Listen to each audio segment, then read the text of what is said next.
But this brother, Gervonta Davis, Tank Davis, the time has come for the world to recognize this is one of the top 5 fighters on the planet. Who do you want to see him fight next? Shakur Stevenson. He's a fabulous boxer. The punch, I don't think he could take a punch from Gervonta Davis. Yeah. I don't see it. Gervonta Davis might be the best in the world. He can punch. He's a knockout artist. He can box. He's not given enough credit for it, okay? He closes. He finishes. Once he smells blood, he's like a shark in blood-infested waters, Molly. He will finish you, okay? And by the way, he is an elite boxer. Stephen A. Smith went all in criticizing Shakur Stevenson for refusing to finalize the contract for a fight against Gervonta Davis. According to Smith, Stevenson has no real chance of defeating Tank, insisting that Davis is the more complete and dangerous boxer. He also made it clear that Tank has earned a much higher level of respect because of his skill, power, and proven performances inside the ring. However, for legitimate fight purposes, Gervonta Davis, to me, is the #1 attraction in boxing. He's the #1 attraction in boxing. He will finish you. Yeah. He will close. And this brother comes, and he's one of those guys. They call him, the mini Mike, as a Mike Tyson. Yeah. He's willing to take a punch to give it now. Yeah. And I haven't seen him hurt. He got bruised. Yep. He might have bruises, but I ain't seen nobody wobble him. I ain't seen anybody. Gervonta Davis has continued to criticize Shakur Stevenson, describing him as a boxer who fights too cautiously and fails to entertain fans. Davis claims Stevenson lacks punching power and says his defensive approach doesn't create the type of action people want to watch. In Tank's view, Shakur's style may help him avoid damage, but it doesn't generate the excitement or tension needed to captivate boxing audiences. 35 contemporaries have a lot to say these days. Shakur Stevenson, well, of course he's now 135 after all that stuff, and then Devin Haney. Right, so why people even talk like he the best at, he didn't even fight at 135 yet. Right. He didn't even have power at 126, 30 or none of that. He is good.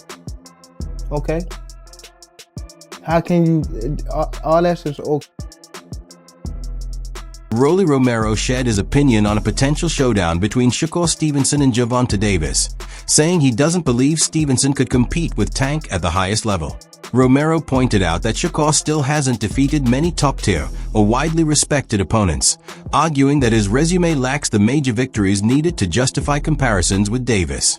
He also praised Tank's accomplishments, stating that Davis owns the strongest track record in the 135-pound division. Better resume than Tank at 135. Loma retired. Yeah, active.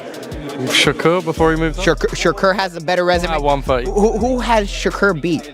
But who's Tank really like? Other than that, everyone Tank's beat became world champion. So tell me, that electrician dude was a good win at 35. The electrician. What you want about? Who he beat? Name me 3 Shakur opponents. I think Shakur, bro. But when you look at Tank, all right. So tell me. Oscar Valdez that had his jaw broken in 2018 that's been burnt out and off the juice for a while now. So who's Tank's best win? Who's Tank's best win? There's plenty of them. Who's Tank's best win? We all became world champion after. Fair enough. Romero also spoke about Gervonta Davis's recent issues, saying that everyone faces hard times and that people on the outside rarely understand the complete situation. He showed support for Tank during the situation and said he's looking forward to seeing him return soon and continue doing what is known for inside the ring. From me, it's sad, but Gervonta Tank Davis can't stay out of trouble. I know he's been bailed out, but just your thoughts on the whole thing? Just because his stuff went, everyone done gone into some trouble, you know? Just, I mean, like I said, when you're the big fish, you know, all you gotta do is just keep to yourself, man, in reality.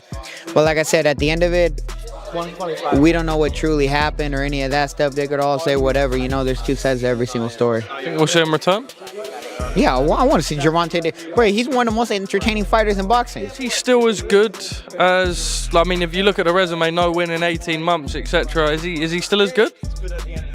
Can he still hang? He only fought once in 18 months. Exactly. Well, I mean, dude, I'm saying, Activity's important in this game. Okay, well, I mean, he tried to fight, but I mean, things happen, you know? Against Jake Paul, Rolly. The what? Against Jake Paul, though. Yeah, but so what, man? So what, man? You part of the Tank fan club, that's fair. What? You're in the Tank fan club.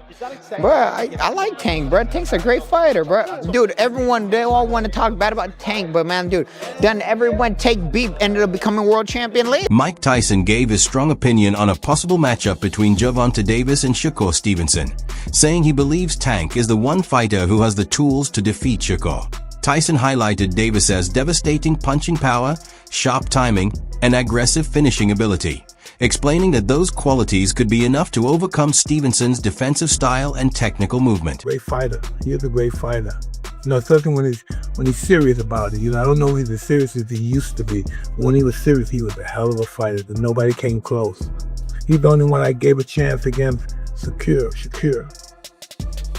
and that guy, Keyshawn Davis, they're scary fighters too. They're sophisticated. The other guys are sophisticated and mean. But Tank is just the force of nature. You know, you just gotta give him the credit. You know, even though he's talk stuff, he's the man. Shakur and Tank, oh God, I don't even. Ooh, it's gonna be interesting because if Shakur handles this guy like he did Lopez, I don't know what's in hell with him. I can tell what's in hell with Shakur there. If he just handles this guy like he did, the hell with him. Somebody gotta give him a fight though, but you gotta be very sophisticated to know how to fight. This is when I know you lost against Shakur. This is when I know you lost. You see when he does this stuff? Once you start doing this stuff and looking at him, oh, it's over. Mike Tyson also explained that a matchup between Shakur Stevenson and Gervonta Davis would make for a thrilling fight because of their contrasting styles. He said Shakur doesn't have to rely on knockout power to defeat Tank, pointing out that his boxing ability, footwork, and technical skills could allow him to win rounds and control the fight on points. Tyson added that facing someone as dangerous as Davis would likely bring out the best version of Stevenson inside the ring. Who will win out of Shakur and Gervonta? Yeah. Gervonta Davis? Yeah. Wow, that's a good fight. That's a good fight. I like to go with Tank because of the, everyone's going to go with Tank, but it would be a very interesting fight. How could, for us that are not boxing analysts, how could Shakur beat him? If he can't hurt him, that would be my question. Listen, you don't have to hurt him, you just have to outscore him. Shakur takes a good shot though. He's a specialist. That's why some fights that he doesn't look good in, because he's so superior. And it's boring watching sometimes. But he's a specialist. He knows what he's doing. He's hard to beat. So when the speed picks up and the aggression starts, to bring out the best in Shakur, you gotta pressure him like Tank. Tank will bring out the best of him, and we'll see a great fight. Tank is just a monster right now. Stephen A. Smith said he would like to see Gervonta Davis move up to the 140-pound division and test himself against stronger opposition. He brought up potential matchups with fighters such as Ryan Garcia, Teofimo Lopez, and Shakur Stevenson, arguing that Tank has the ability to become a dominant force at 140. Smith also emphasized that taking on elite-level opponents in major fights would help Davis build a lasting legacy in boxing. Of the mindset that Tank is so much stronger than people realize, so much more powerful of a puncher than people realize. I want to see him up at the 140-pound limit. Don't make a Ryan Garcia come down to 135. Don't have the hydration clause in there. Yeah. Don't avoid, and he's not avoiding anybody. But I'd also like to see him against a Teofimo Lopez. Eddie Hearn described Shakur Stevenson as one of the most underappreciated fighters in the sport today. According to Hearn, many fans fail to recognize Stevenson's talent because his victories are built on precision, defense, and intelligence rather than dramatic knockouts. He believes Shakur's sharp timing, ring awareness, and technical ability make him an incredibly tough challenge for any elite boxer. I think Shakur is massively underrated in terms of his achievements and his ability. Everyone in boxing knows how good Shakur is. He is pound for pound, top 5 in terms of quality. But look at the achievements of the young man. At 28 years of age, he's already a 3-division world champion. This is to become a 4-division world champion. Roy Jones Jr. spoke highly of Shakur Stevenson, calling him possibly the top fighter in the 135 to 140-pound divisions. He praised Stevenson's exceptional footwork, defensive ability, and polished technique, saying those qualities separate him from most fighters in the sport. Jones also explained that Shakur's movement and ring intelligence make him a very difficult opponent, especially for fighters who lack the experience or understanding needed to deal with that level of skill. You don't understand, defense isn't with your hands, it's with your feet. And he has the best foot defense of the game. So if he uses it for defense, when it's strictly defense, yes. But when you want to make it offensive, you can't do the same. You got to cut it in half. And that's the only thing he had a problem with. Once he learns that or figures that out, he gonna be a killer. Would the skill he has now make him the best out of them four? Right now, no. Because some people gonna say, boy, and the reason the rest of them don't want to fight him is because they know he know that back foot game so well that he's not gonna engage until he wants to engage. And that's a good thing too. But for the fans, and to be not right now, the ratings, you gotta be able to engage when they need you to engage. You can't, then you're gonna become bored. So he's not boring unless you don't understand boxing. Right. You understand boxing, he's not boring. With global attention shifting and boxing priorities continuing to evolve, Turki Alalshik seems to be placing greater emphasis on blockbuster events and high-profile matchups, especially those involving major British names like Tyson Fury and Anthony Joshua.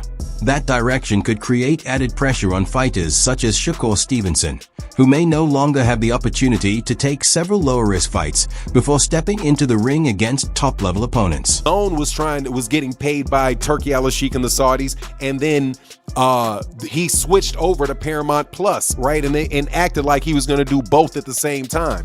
Well, with the war in Iran, he can't do either. So that means both of them are up in the air. Now, what does that mean for real fighters? It's okay for real fighters. It's going to work out for just fine for Shakur Stevenson. It's going to work out just fine for guys like Devin Haney, and provided Devin doesn't go over to Zuffa. It's going to turn out fine for those guys, as long as they can actually win the fights that they get put. Instead, boxers may now be fast-tracked into high-stakes fights where they have to prove their level right away. Unlike the old model where fighters like Floyd Mayweather and Terence Crawford gradually worked their way up through several tune-up bouts before major showdowns, that slower path to mega fights may no longer be the standard going forward. Because they're going to have to actually fight these tough fights, and they're not going to be able to have 5-6 setup fights before you get to it. Because that's the game that I believe Shakur was playing. Because that's the game that Floyd Mayweather played. That's the game that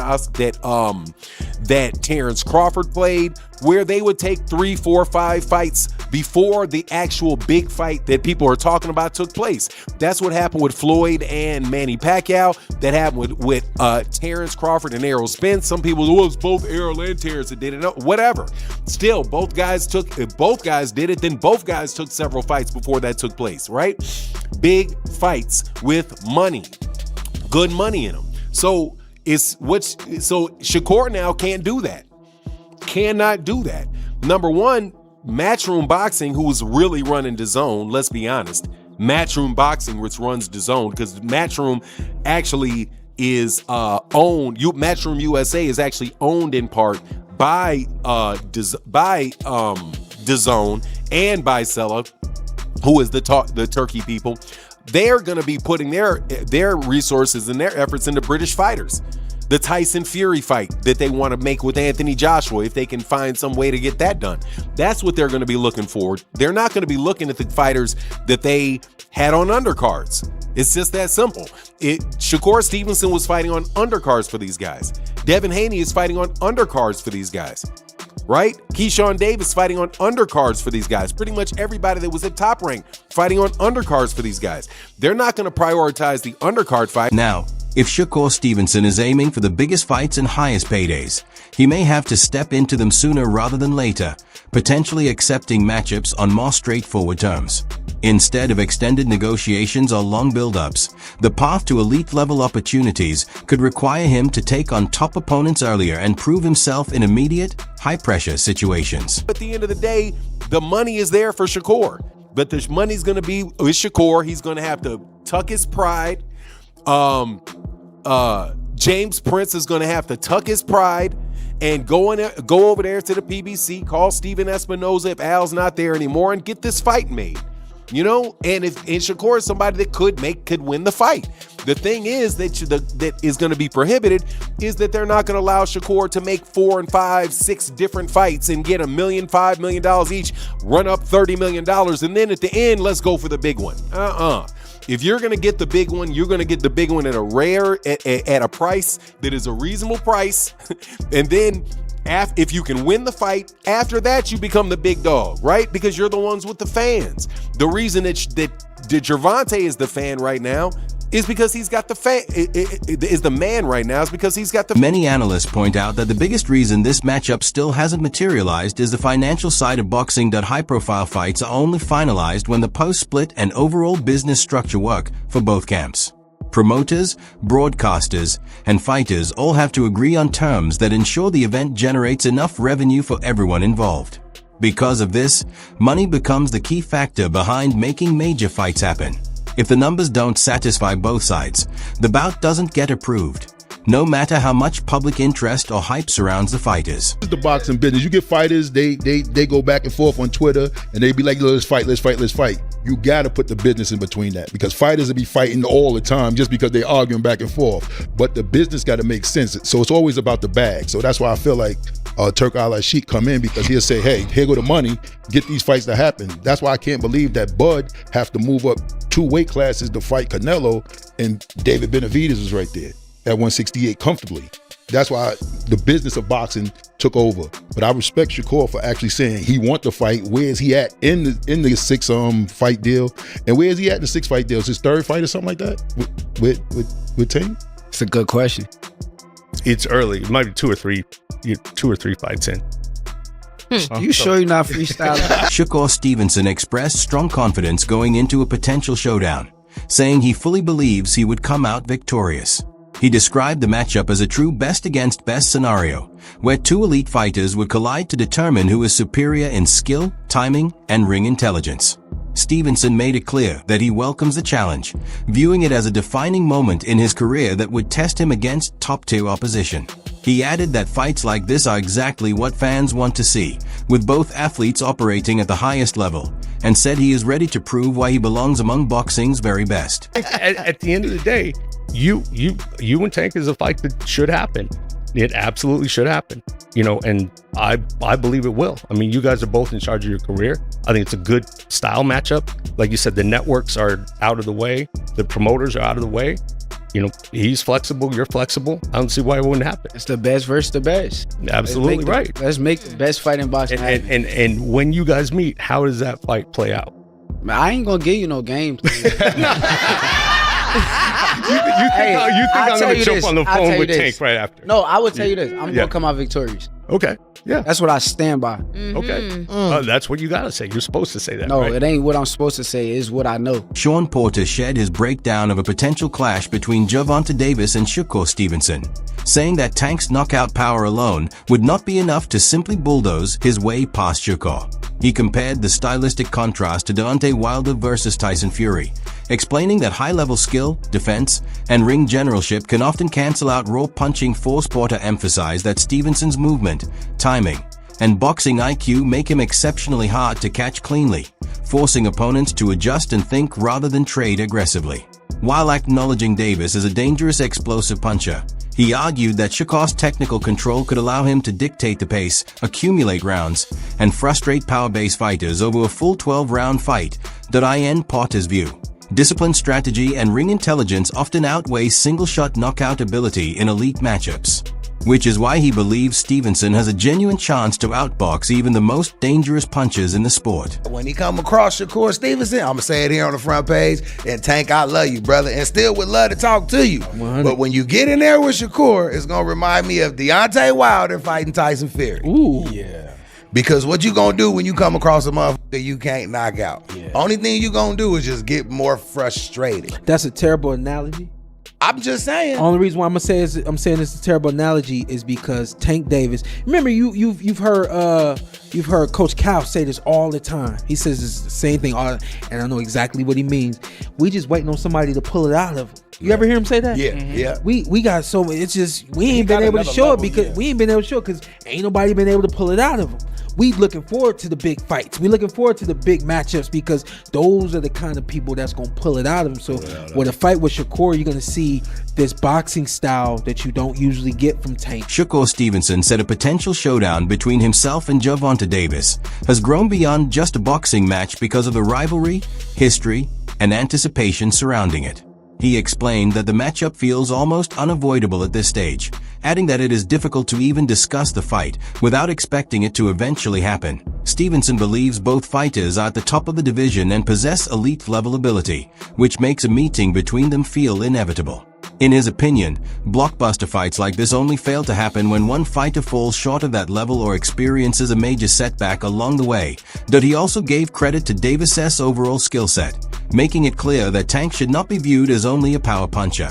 Stevenson described him as a calculated and seasoned fighter who knows how to stay patient, make adjustments, and gradually wear opponents down as the fight progresses. Bigger than boxing, I guess you could say, because like the history and like everything that like went on. It's hard to even speak on it just because of the fact that we gotta fight. So at the end of the day, you feel that's gonna happen? Yeah, I know it's gonna happen. I mean, I'm the best, he the best. So you got two guys that's the best. How can you not fight? Only way you could not fight if one of them guys ain't like that and somebody go off to lose or somebody take an L. But I think like with both of us, we both fighters that's really good fighters and on that level. From a boxing standpoint, what makes Tank Tank?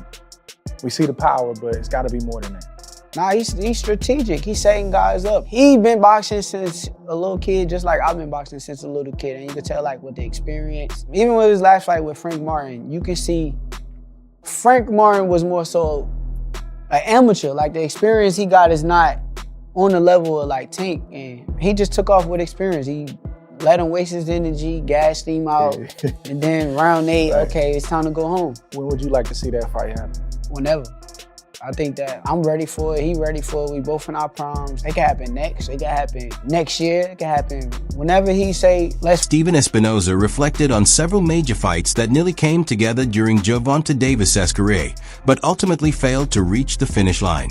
He explained that Davis came extremely close to securing a showdown with Vasily Lomachenko before negotiations fell apart after Lomachenko stepped away from the discussions. Espinoza also addressed talks involving Shakur Stevenson, stating that Stevenson was interested in arranging a longer-term multi-fight deal rather than agreeing to a single fight against Tank. According to Espinoza, those differences in negotiation strategy, along with promotional hurdles, became key reasons why many of boxing's most anticipated matchups were delayed. He added that the financial setup and contract details frequently determine whether high-profile fights are finalized or never happen at all. From the public, can you understand why the public is just like, bruh, fight somebody else, fight somebody quote-unquote better, just from the public standpoint? Can you understand that? Yeah, I certainly get it. You know, and people have a short memory. They tend to forget that, you know, he was very close to fighting Lomachenko, and then Lomachenko pulled out. And there were discussions with Shakur. Shakur wanted a multi-fight deal. He didn't want to do sort of a one-fight deal to fight Tank.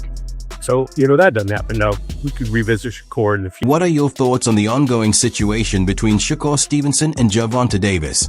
And why do you think this matchup still hasn't become official? Share your take in the comments below.